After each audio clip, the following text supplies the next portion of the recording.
Eu quero seguir falando sobre os encontros de Jesus. Pessoas que se encontraram com Jesus. E de certa forma o Elton, com esse testemunho, também abriu um pouco a porta. Na sua fala, Elton, já nos trouxe um pouco daquilo que eu quero conversar com vocês. Os evangelhos são narrativas dos muitos fatos, dos muitos milagres, das muitas curas que Jesus realizou. Algumas vão ser contadas com detalhes. As histórias de vida. E às vezes a gente fica se perguntando, né, por que os discípulos escolheram contar essa história? Por que ao relatar o Evangelho, ao transformar em texto, por que essa história está aqui? Não é fácil responder essa pergunta. Afinal de contas, nós não temos o evangelista dizendo: essa aqui eu vou contar porque eu quero aumentar a vossa fé. Essa aqui eu vou contar porque as pessoas fazem certas perguntas e isso aqui explica por que Jesus fazia as coisas desse jeito. Os evangelhos não foram escritos para responder as nossas perguntas. E eu também não sei explicar exatamente por que cada evangelista seguiu esse roteiro. Nós temos os sinóticos, os 3 evangelhos que são parecidos, porque Marcos escreveu primeiro, Lucas leu Marcos e fez acréscimos, Mateus leu Marcos e fez acréscimos. Os 2, Mateus e Lucas, também leram um outro texto que a gente não sabe exatamente qual é. Na teologia a gente chama de Quelle, fonte. Usa-se a palavra alemã, Quelle.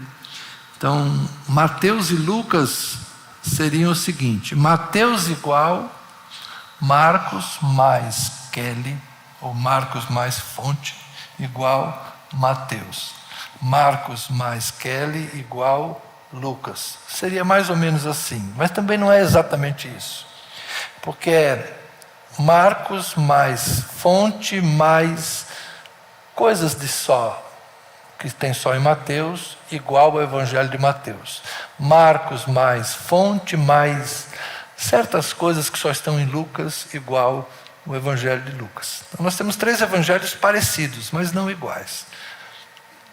E nesta forma de escrever 3 textos, não são exatamente biográficos, né, porque não tem a intenção de ser uma descrição exata de todas as coisas. Na intenção de produzir esses 3 textos, existem elementos que estão por trás. Por quê? Por que contar essa história?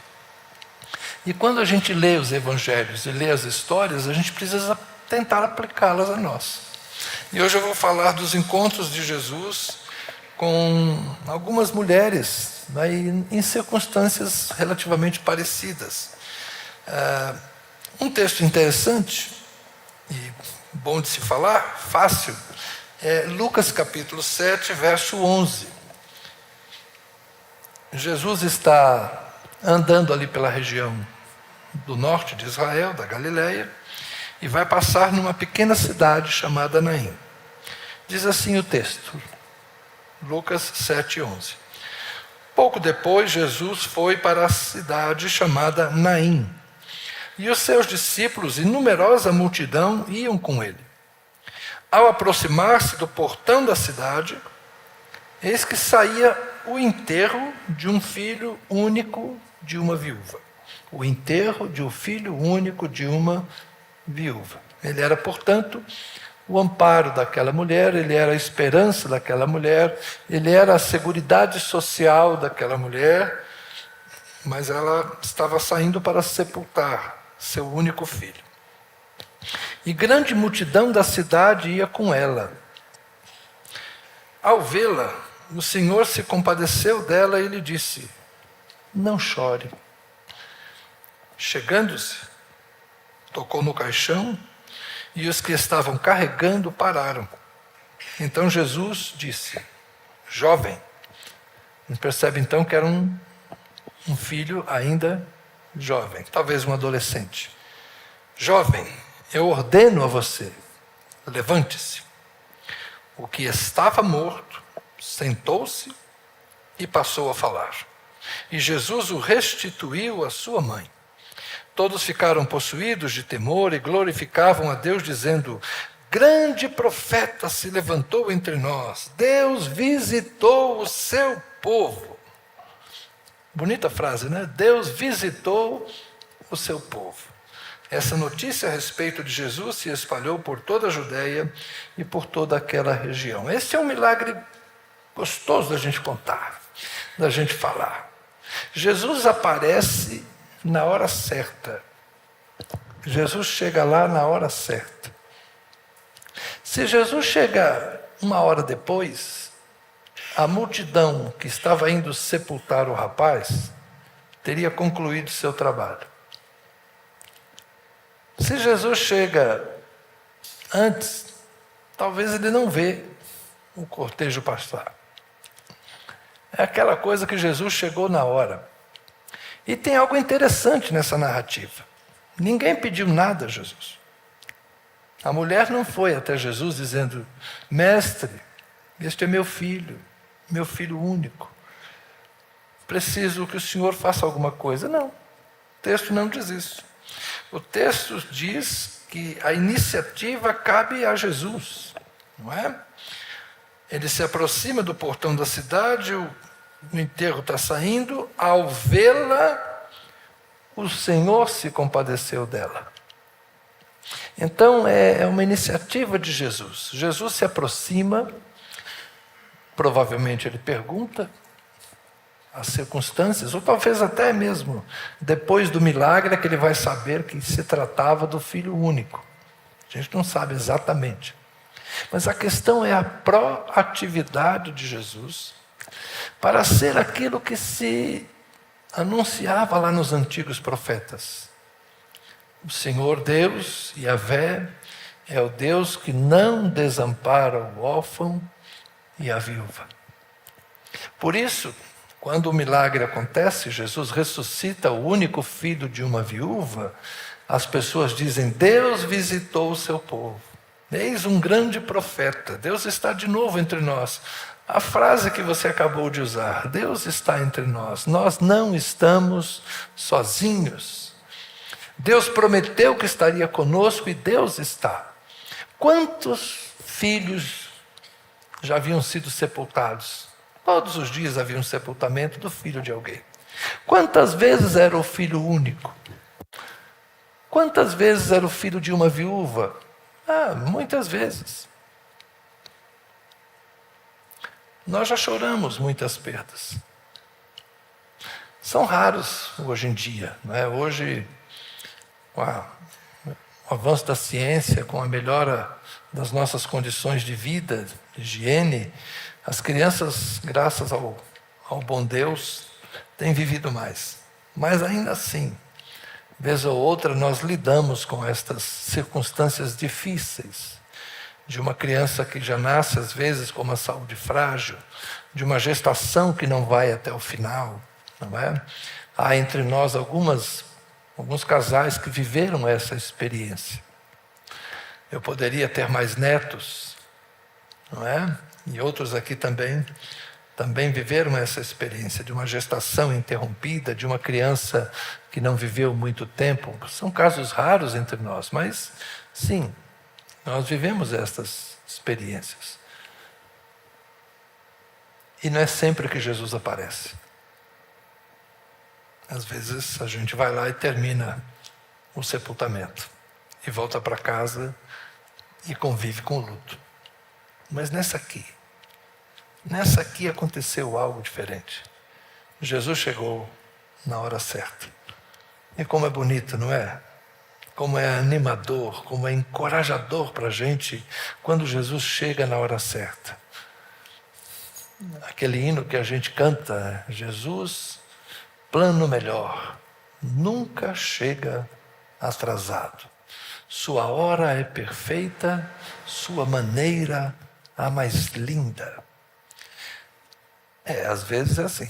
Às vezes a gente pode cantar isso.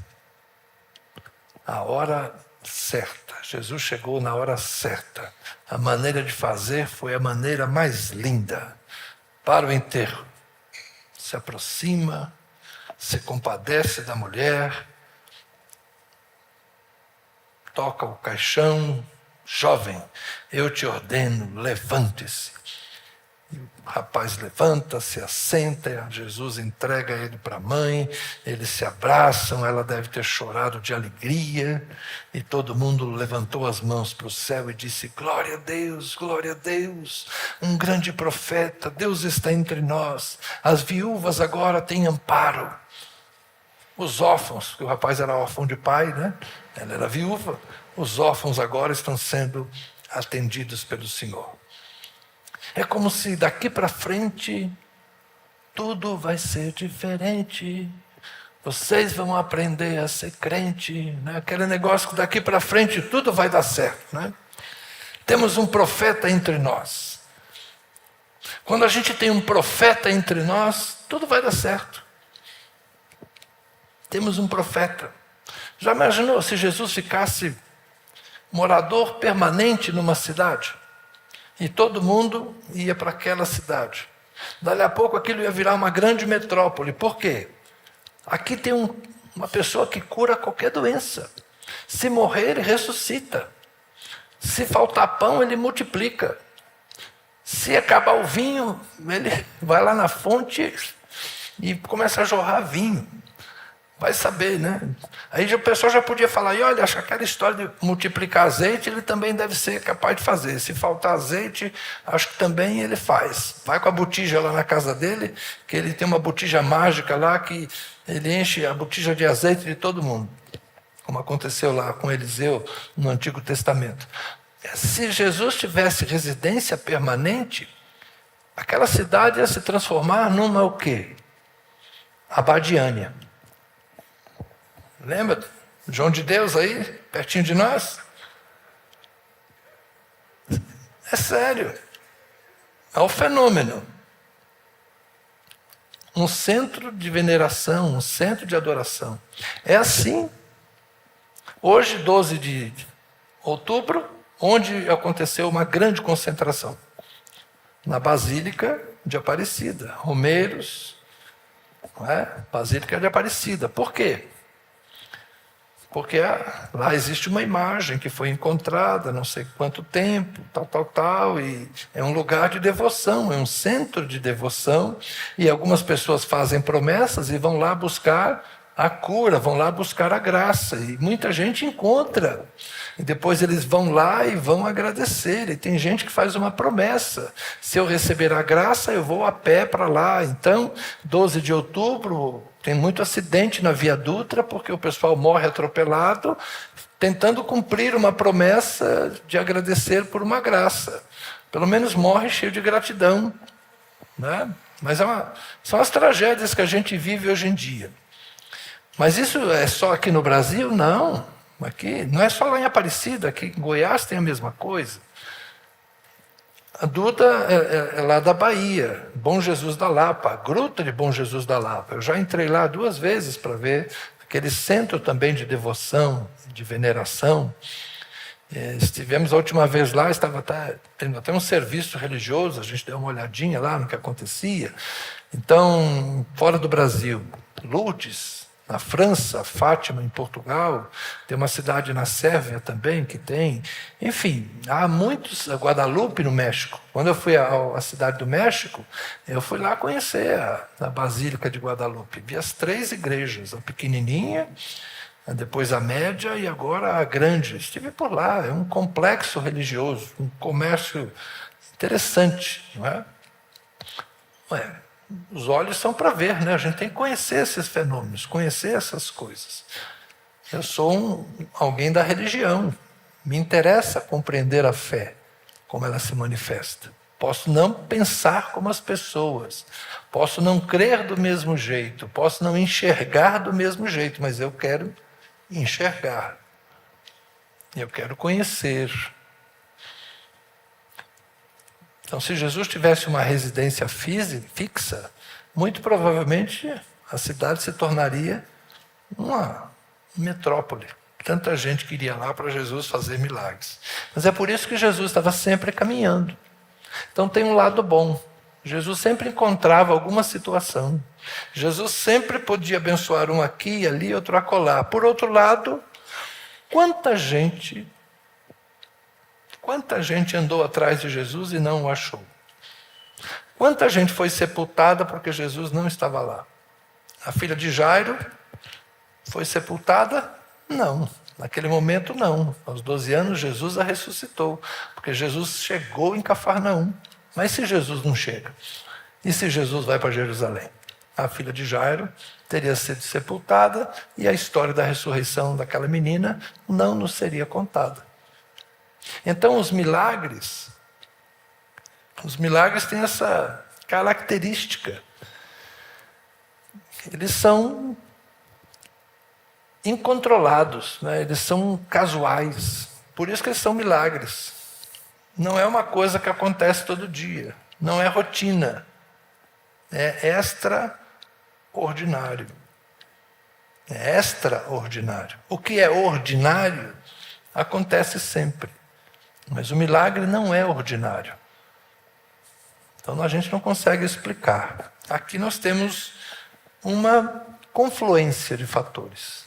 Jesus chega em Naim, o enterro está saindo, Jesus ressuscita o rapaz e termina com glória a Deus. Tem um outro episódio interessante, João capítulo 11, mais uma vez envolve uma morte, é a questão de Lázaro, e eu quero me ater apenas à conversa de Jesus com as irmãs de Lázaro, João capítulo 11, a partir do verso 17, vou encurtar a leitura. Quando Jesus chegou a Betânia, Lázaro já havia sepultado havia 4 dias. Ora, Betânia ficava mais ou menos 3 quilômetros de Jerusalém. Muitos dos judeus vieram visitar Marta e Maria, as irmãs, a fim de consolá-las por causa do irmão. Marta, quando soube que Jesus estava chegando, foi encontrar-se com ele. Maria, porém, ficou sentada em casa. Marta foi. Maria ficou. Então Marta, que foi até ele, disse a Jesus: se o Senhor estivesse aqui, o meu irmão não teria morrido. Porque Jesus curava todo mundo, né? Se Jesus estivesse lá, Lázaro teria sido curado, mas já tinha morrido há 4 dias, já tinha morrido há 5 dias e sepultado há 4. Se o Senhor estivesse aqui, o meu irmão não teria morrido. Olha a frase agora de esperança: mas também sei que mesmo agora, tudo que o Senhor pedir a Deus, Ele concederá. Olha que interessante. Marta expressa uma fé interessante aqui. Essa história não acabou, Jesus. Se o Senhor estivesse aqui, o Senhor tinha curado ele. Mas sei não. Do jeito que o Senhor Pai, com a intimidade que o Senhor tem com o Pai aí, as coisas que eu já vi o Senhor fazer, eu não desisto não. Se o Senhor pedir a Deus, Ele concederá. Marta provoca Jesus, né? A gente sabe que Jesus já estava ali para fazer o que fez. Jesus disse a ela: o seu irmão há de ressurgir. É uma construção verbal bem vaga, né? Há de ressurgir. Quando você põe o verbo no infinitivo, fica assim meio solto, né? É o que Marta respondeu: eu sei que há de ressurgir na ressurreição do último dia, o juízo final. Então Jesus declarou: eu sou a ressurreição e a vida. Quem crê em mim, ainda que morra, viverá. E todo aquele que vive e crê em mim, não morrerá eternamente. Você crê nisso? Marta respondeu: sim, Senhor. Eu creio que o Senhor é o Cristo, o Filho de Deus, que devia vir ao mundo. Então Marta tem fé. Marta está com uma expectativa positiva de que Jesus não chegou tarde demais. Mas a narrativa não para aí. Depois de dizer isso, Marta foi chamar Maria, a sua irmã, e lhe disse em particular: o mestre chegou e está chamando você. Pode ter sido uma mentirinha, né? Porque o texto aqui não mostra Jesus mandando chamar Maria, mas acho que Marta deu uma motivada nela. Maria estava chateada, Maria não queria falar com Jesus. O mestre chegou e está chamando você. Quando Maria ouviu isso, levantou-se depressa e foi até ele. Já que ele quer falar comigo, eu vou lá. Pois Jesus ainda não tinha entrado na aldeia, mas permanecia onde Marta o havia encontrado. Os judeus que estavam com Maria em casa e a consolavam, vendo-a levantar-se depressa e sair, seguiram-na, pensando que ela ia ao túmulo para chorar. Quando Maria chegou ao lugar onde Jesus estava, ao vê-lo, lançou-se aos seus pés, dizendo: se o Senhor estivesse aqui, o meu irmão não teria morrido. Ou seja, ela falou a mesma coisa que Marta. Vocês concordam que as duas devem ter tido essa conversa algumas vezes naqueles dias? Quando elas estavam lá vendo a doença de Lázaro, Jesus vem, nós mandamos chamar, Jesus vai chegar.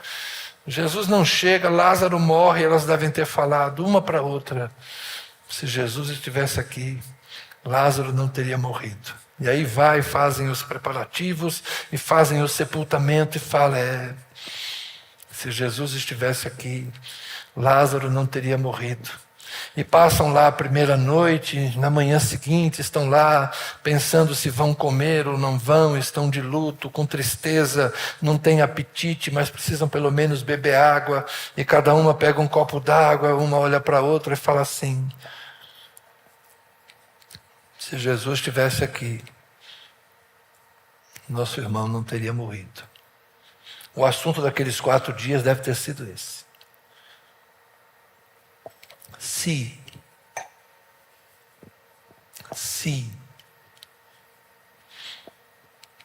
O primeiro milagre, Jesus chegou na hora certa. Mas aqui é uma sensação de que Jesus não chega. Aí não é Jesus, plano melhor, nunca chega atrasado. Sua hora é perfeita, sua maneira. A sensação naqueles 4 dias é que Jesus chegou atrasado, que o negócio não deu certo. Mas aí Jesus ressuscita Lázaro. Eu já conversei com você muitas vezes que esta era uma intenção de Jesus, fazer um milagre extraordinário desse nas cercanias de Jerusalém, e a partir da ressurreição de Lázaro se agiliza o processo de perseguição que vai culminar na morte de Jesus. Então era do interesse de Jesus fazer um milagre não comum, mas um milagre extraordinário. Ressuscitar Lázaro no 4º dia, não no 3º, porque a crendice dos judeus era que a alma de um homem ficava por aqui, de um morto, homem ou mulher, ficava por aqui 3 dias, mas depois ia para o mundo dos mortos, ia para o Sheol, o lugar dos mortos, para a profundeza, para a sepultura, para o lugar onde há silêncio, onde não há nada. No Sheol não há louvor, no Sheol não há conhecimento. Sheol é a expressão hebraica, Hades é a expressão grega. Então lá não há vida, lá não há alegria, lá não há choro, lá não há nada. É morte e esquecimento. Mas Jesus chega no 4º dia e ele chama Lázaro, não de dentro da sepultura, ele chama Lázaro do Sheol. E Lázaro sai ressuscitado. Então é um milagre extraordinário, tão extraordinário que causa alvoroço em Jerusalém. Era uma família rica, era uma família conhecida, e isso faz com que as autoridades judaicas decidam perseguir Jesus, tramar contra ele e, por fim, crucificá-lo. Então, isso era do interesse de Jesus, a demora. Mas aqui a minha questão é Marta e Maria, as 2 irmãs, lidando com essa questão. E às vezes nós temos esta mesma realidade na nossa história. O Pio está lá no hospital, há alguns dias, esperando uma cirurgia. Medo de infartar, medo de uma outra crise, e aí a ansiedade contribui para o quadro clínico se agravar.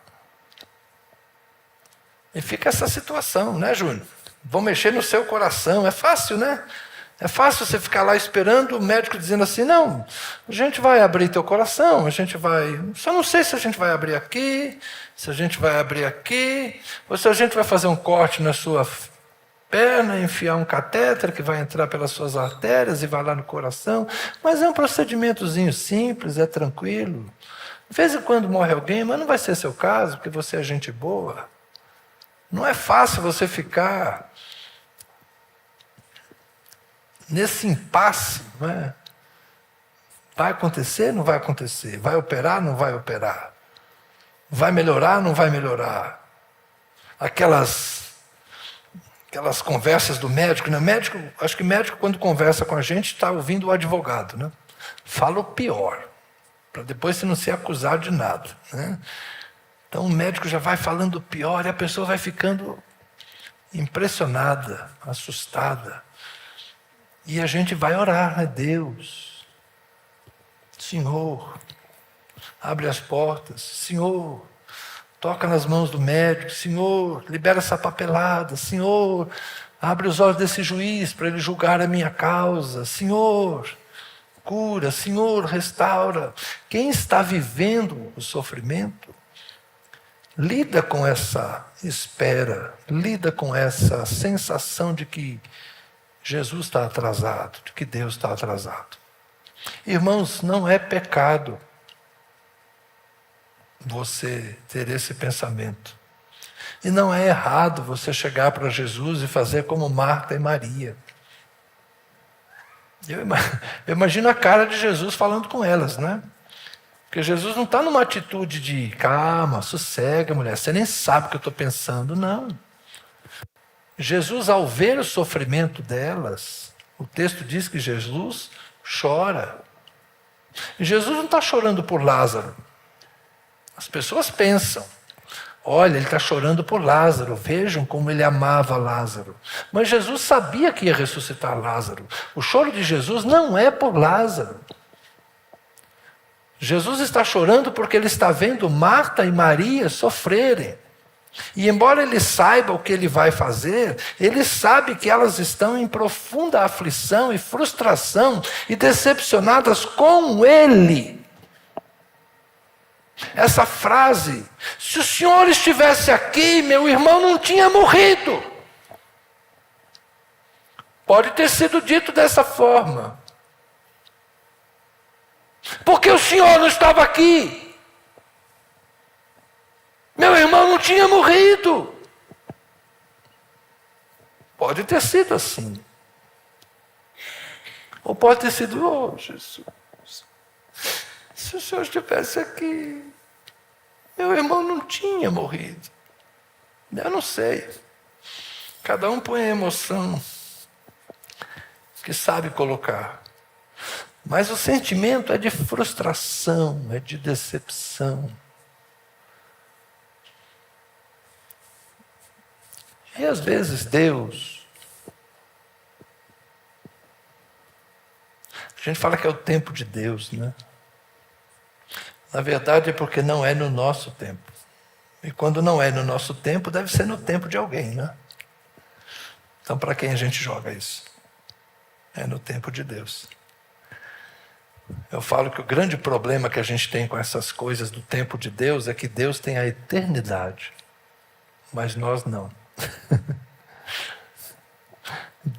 Deus não é afetado pelo tempo. O tempo não muda Deus. Mas o tempo é uma percepção humana. Nós somos afetados pelo tempo o tempo todo. Hoje de manhã o pessoal estava cantando um hino lá, aquele que vocês têm cantado mais recentemente. Ei, meu coração, você tem fôlego, louve, né? Eu só tenho um aleluia. E aí o pulmão, né? Você tem fôlego, cante. Eu estava sem fôlego. Eu falei, rapaz, eu estou ruim de preparo físico, eu estou velho mesmo. Eu já estou sem fôlego para cantar a terceira música. Ei, meu pulmão, o tempo está me afetando. Eu já não sou mais o mesmo jovem. Estou sendo afetado pelo tempo. E quando a gente está sofrendo, o tempo parece que passa lentamente e vai moendo a gente. Quantas vezes nós nos sentimos desconfortáveis com Deus? Porque a resposta não está vindo. Porque a solução não está aparecendo. Porque a dor não está cessando. Porque o luto não passa. Alguns de vocês têm lidado com o luto, e parece que essas questões não terminam. De vez em quando eu recebo mensagens de gente dizendo da dor que sente pela perda de alguém há 1 ano, há 2 anos, há 3 anos. Filhas que não conseguem se separar da perda da mãe, não conseguem superar a perda da mãe. Não são poucas as pessoas que têm um sofrimento longo por circunstâncias que não podem mais ser mudadas. E onde está Deus? Ah, se Jesus estivesse aqui, isso não teria acontecido. Mas por que eu estou contando isso? A história aqui termina bem. Jesus ressuscita Lázaro, eles se abraçam, existe festa, existe o banquete, e no final só vai ficar ruim para Jesus. Jesus é que vai morrer crucificado. Mas para a família de Betânia, tudo acabou bem. Eu quero te encorajar. Às vezes, apesar da demora, o final vai ser bom. Não desanima, não. Entre ser Marta e ser Maria, tenta ser Marta. Tenta acreditar. As duas começaram do mesmo jeito. Se o Senhor estivesse aqui, meu irmão não teria morrido. Mas Marta falou um pouquinho mais. Mas eu sei que tudo que o Senhor pedir ao Pai, Ele vai fazer. Não perca a esperança. Se tiver que imitar alguém, imite Marta. Marta teve mais fé. Marta teve mais firmeza. E aí é interessante, né? A gente elogia Maria quando é a que se senta aos pés de Jesus para ouvir o ensino, e Marta, a pragmática, está lá na cozinha trabalhando. Mas nessa hora aqui, a que mais trabalhava e se ocupava com as coisas, teve mais fé, teve mais firmeza, teve mais confiança. Então, cada qual tem seu bom momento e seu momento difícil. Agora eu vou falar a última história, e essa aqui é daquelas que complicam os pregadores. Mateus 15, outra mulher que vai se encontrar com Jesus. Capítulo 15, verso 21.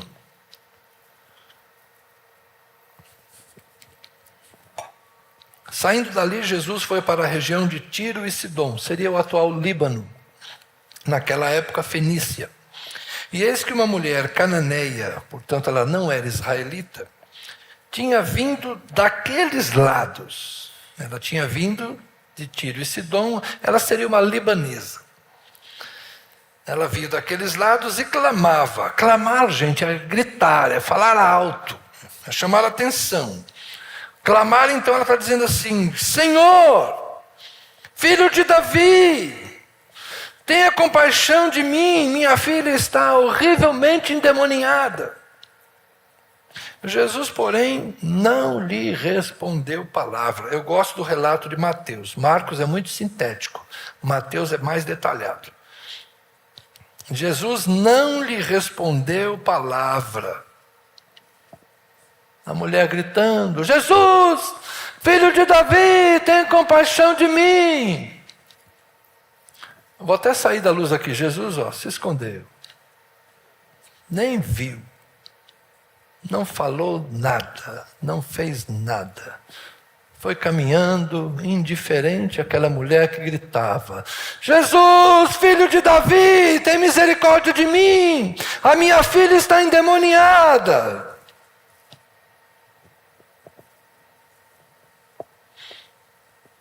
Bom, os discípulos, aproximando-se dele, disseram: mande embora, pois vem gritando atrás de nós. Homens, homens, mande embora, vem gritando atrás de nós. Mas Jesus respondeu, falando com quem? Com eles. Com eles, com os homens, com os discípulos. Não fui enviado senão as ovelhas perdidas da casa de Israel. Essa frase nos lábios de Jesus soa o quê? Preconceito. Ela é cananeia. Lendo Marcos, a gente entende por quê.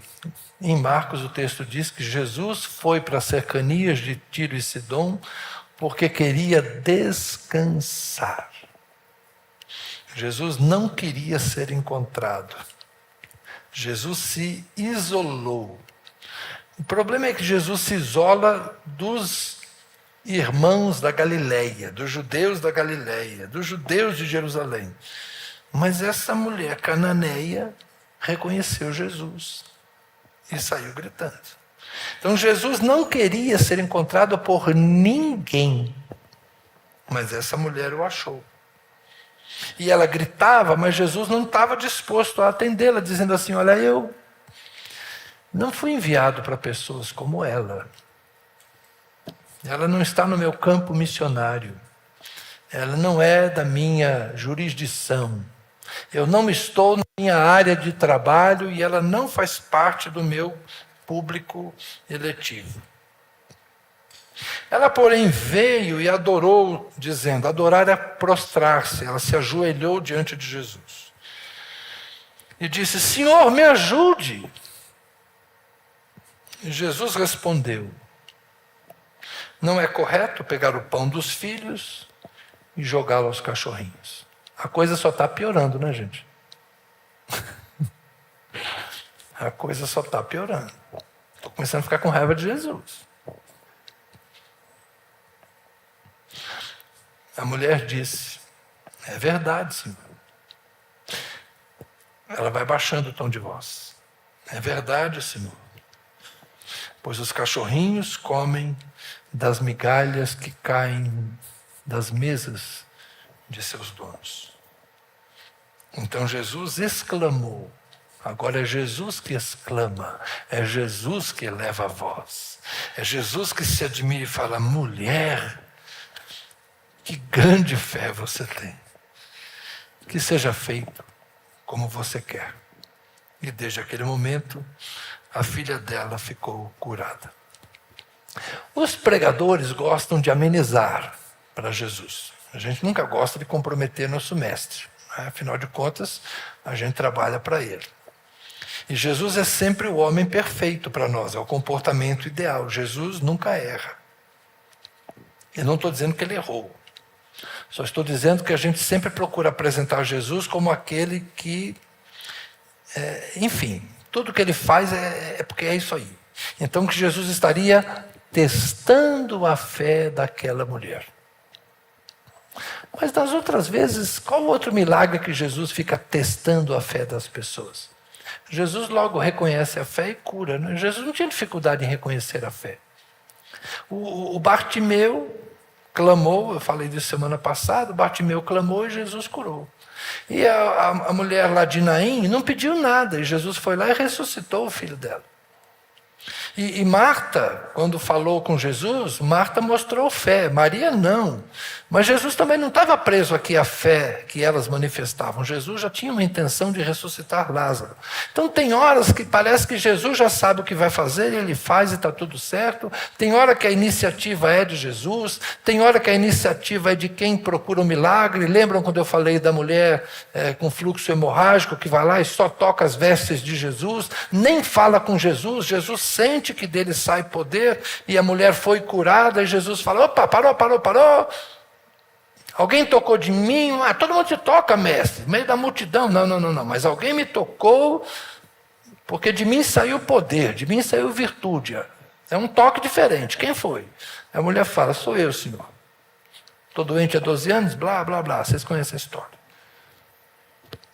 Então Jesus sabia dessas coisas, mas por que nesse caso ele tratou a mulher assim? Ele estava testando a fé daquela mulher.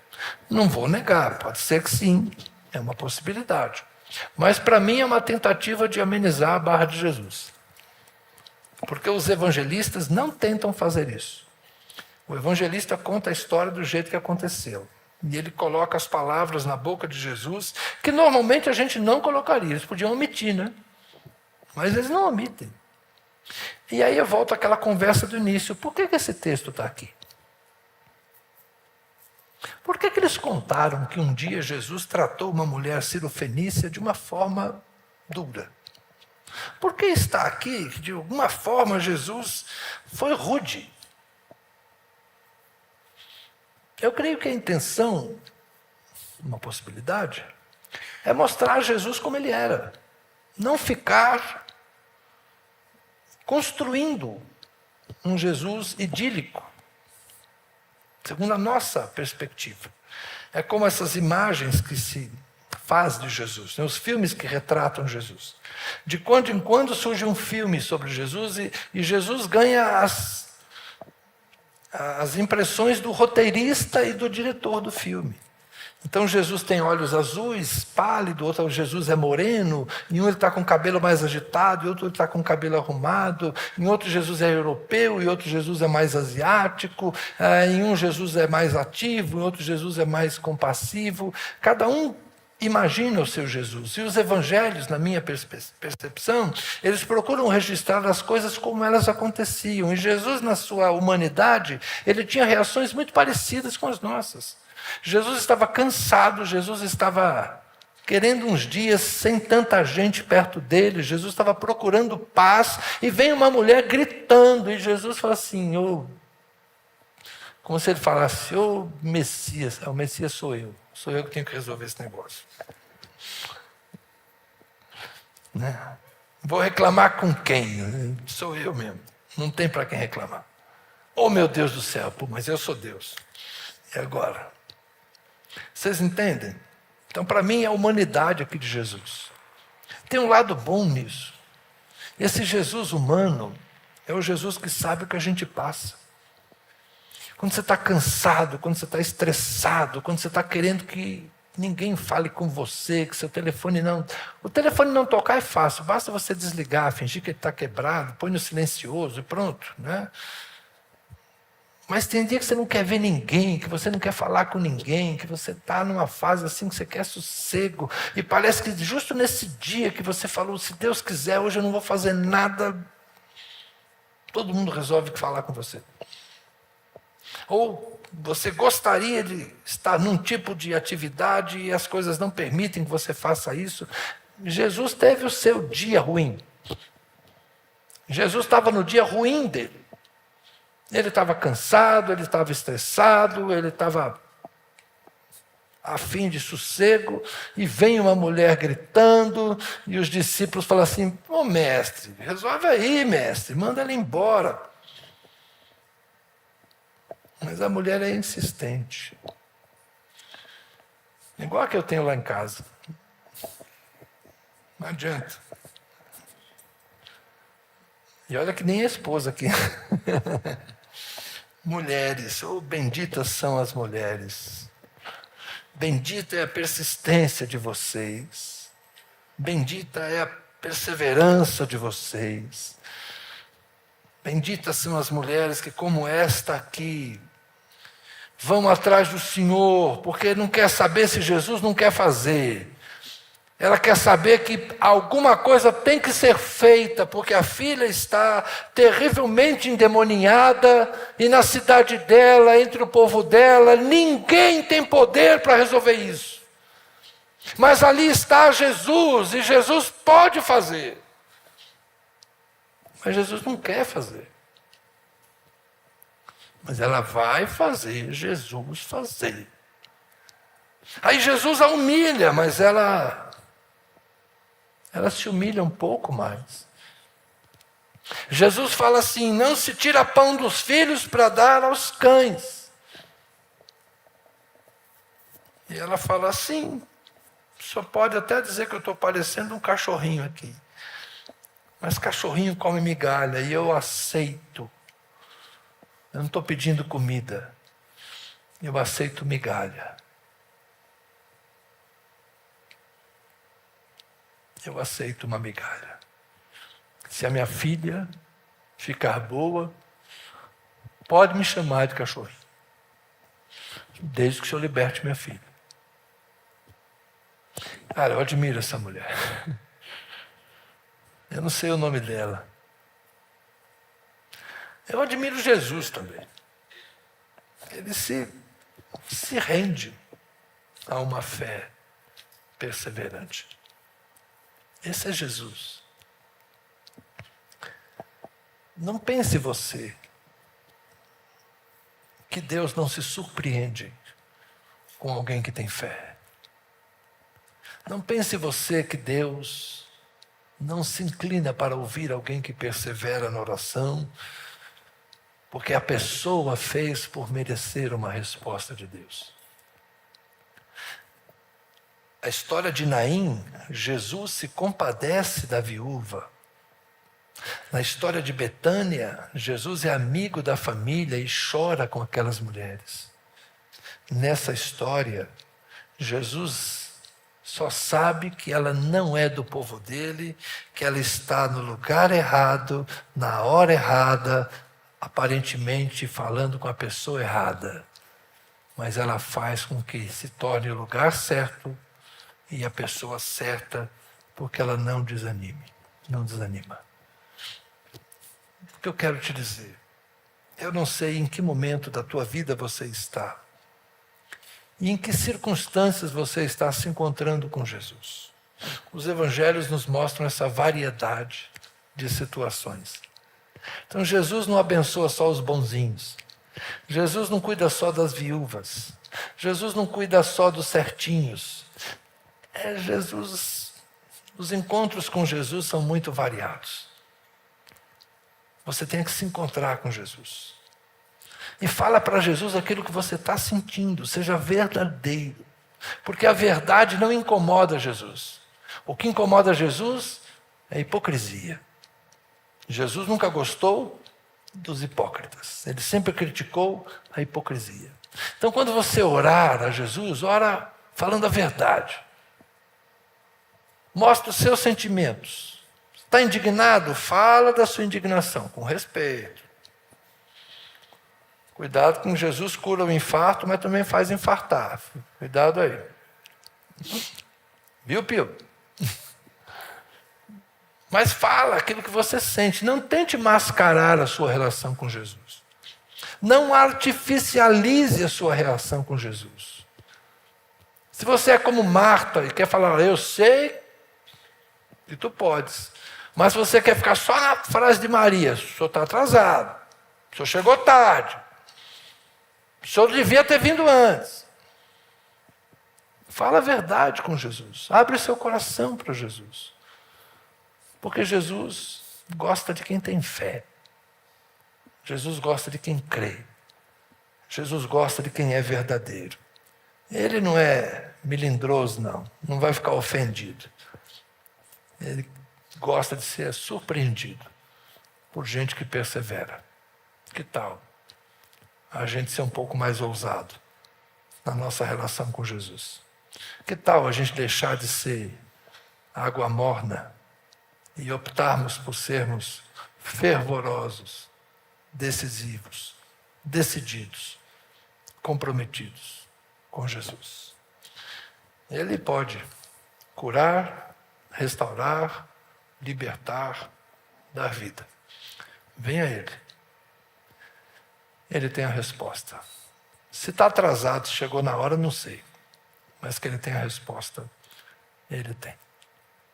O pessoal da música pode vir?